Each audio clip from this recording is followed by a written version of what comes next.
Dear students, আজি মই তোমালোকৰ কাৰণে লৈ আহিবলৈ বিচাৰিছোঁ 10টা ডিটাৰমিনাৰ্ছ। গতিকে ডিটাৰমিনাৰ্ছ কেইটা এক্সামৰ কাৰণে খুবেই ইম্পৰ্টেণ্ট হয়। এতিয়া আমি আহিছোঁ কুৱেশ্যন কেইটালৈ। ফাৰ্ষ্ট আছে চুজ দ্য ৰাইট ডিটাৰমিনাৰ্ছ। তলত আছে number 1, they had only dash money left. In ব্ৰেকেটছত আছে লিটল, এ লিটল আৰু দ্য লিটল। ইয়াৰ এনচাৰটো হ'ব এ লিটল। ইয়াৰ অৰ্থটো এনেকুৱা হৈছে they had only dash money left, they had only a little money left. মানে তেওঁলোকৰ হাতত কেইটামানহে টকা বা ধন বাকী আছে। আৰু এইটো পজিটিভ চেন্সত হৈছে যদি কিবা বিপদ আপদ যদি হয় হয়তো সেইকেইটা পইচাই জোৰা মাৰিব পাৰিব।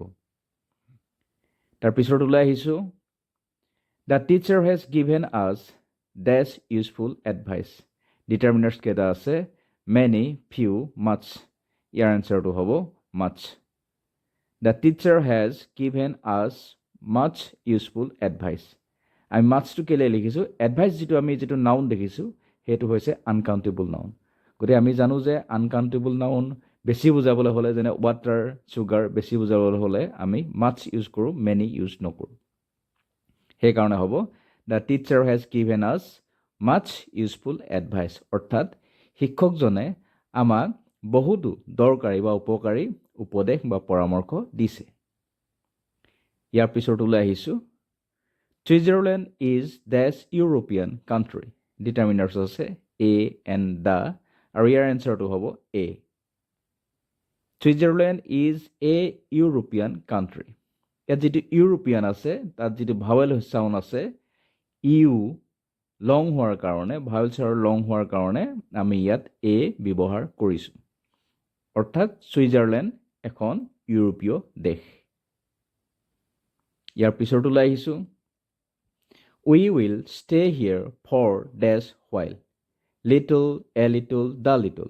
ইয়াৰ এনচাৰটো হ'ব এ লিটল। আমি কিয় লিখিলোঁ we will stay here for a little while? ইয়াত এ লিটলটোৱে পজিটিভ বুজাইছে, অৰ্থাৎ ইয়াৰ অৰ্থত এনেকুৱা হ'ব আমি ইয়াত আৰু অকণমান সময় থাকিম। ইয়াৰ পিছত ওলাই আহিছোঁ he is a man of dash words. Determiners আছে few, a few, the few. ইয়াৰ এনচাৰটো হ'ব ফিউ। মানে অৰ্থটো এনেকুৱা হ'ব he is a man of few words. ইয়াত ফিউটোৱে নিগেটিভ বুজাইছে। সেই মানুহজন বা তেওঁ খুব কম কথা কোৱাৰ মানুহ। তেওঁক যদি সোধে ভাত খালেনে, খালে বুলিহে ক'ব, ওলোটাই আৰু কথা নুসুধে বা নাপাতে। ইয়াৰ পিছত ওলাই আহিলোঁ he is dash older than his wife, many more much. ইয়াৰ এনচাৰটো হ'ব much. আমি কিয় লিখিলোঁ হি ইজ মাছ older? olderটো অলৰেডি কম্পেৰেটিভ ডিগ্ৰী হৈ আছে, গতিকে তাৰ আগত সেইকাৰণে মাছ লিখিছোঁ। দেন হিজ ৱাইফ মানে সি তাৰ পত্নীতকৈ বেছি বয়সীয়া। যদি আমি লিখোঁ he is older than his wife তেতিয়া হ'ব সি তাৰ পত্নীতকৈ বয়সীয়া, বয়সটো বেছি। কিন্তু মাছটো যেতিয়া আমি ইউজ কৰি দিছোঁ তেতিয়া বেছি বয়সীয়া বুজাইছে, মানে এজ ডিফাৰেঞ্চটো অলপ বেছি। এতিয়া ইয়াৰ পিছত ওলাই আহিছোঁ I will give you dash useful hint, a and the. ইয়াৰ এনচাৰটো হ'ব এ। ইউজফুলৰ আগত আমি এ ব্যৱহাৰ কৰিছোঁ আৰু পিছত আছে হিণ্ট মানে এটা হিণ্ট। ইয়াৰ অৰ্থ তেনেকুৱা হ'ব I will give you a useful hint. মই তোমাক এটা দৰকাৰী বা লাগতিয়াল হিণ্ট দিম বা ইংগিত দিম। ইয়াত এটা বুজাবলৈ ইউজফুলৰ আগত এই ব্যৱহাৰ কৰা হৈছে, কিয়নো ইউজফুলৰ আগৰ প্ৰথম যিটো চাউণ্ড হৈছে ভাৱেল চাউণ্ড যিটো হৈছে সেইটো লং হোৱাৰ কাৰণে, ইউ লং হোৱাৰ কাৰণে আমি এটা বুজাবলৈ এ লিখিছোঁ।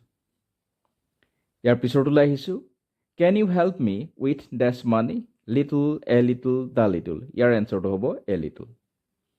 কিয় হ'ব can you help me with a little money? ইয়াত পজিটিভ চেন্সত বুজাইছে তুমি মোক কেইটামান ধনেৰে সহায় কৰিব পাৰিবানে? যিহেতু মানিটো আনকাউণ্টেবল, ইয়াততো লিটলে হ'ব, সেইকাৰণে কিন্তু ইয়াত পজিটিভ চেন্সত ইউজ কৰা হোৱাৰ কাৰণে ইয়াত আমি এ লিটল লিখিছোঁ। Can you help me with a little money? তুমি মোক কেইটামান ধনেৰে সহায় কৰিব পাৰিবানে? ইয়াৰ পিছত ওলাই আহিলোঁ There is this university in Guwahati. A and the. ইয়াৰ এনচাৰটো হ'ব A.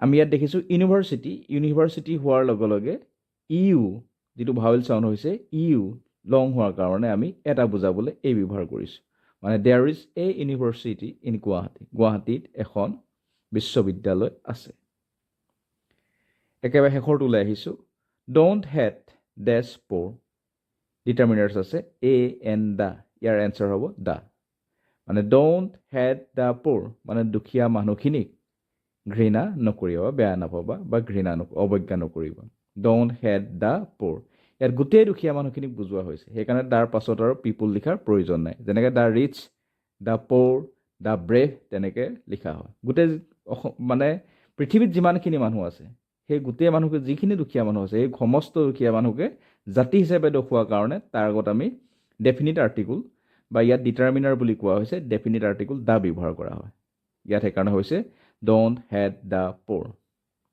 ঠিক আছে ভিডিঅ'টো আজি আমি ইমানতে সামৰণি মাৰিব বিচাৰিছোঁ ভিডিঅ'টো ভাল পালে লাইক কৰিবা ফ্ৰেণ্ডছৰ লগত শ্বেয়াৰ কৰিবা আৰু এনেকুৱা ধৰণৰ ভিডিঅ' ভৱিষ্যতে পাই থাকিবলৈ হ'লে চেনেলটো ছাবস্ক্ৰাইব কৰি ল'বা থেংক ইউ অল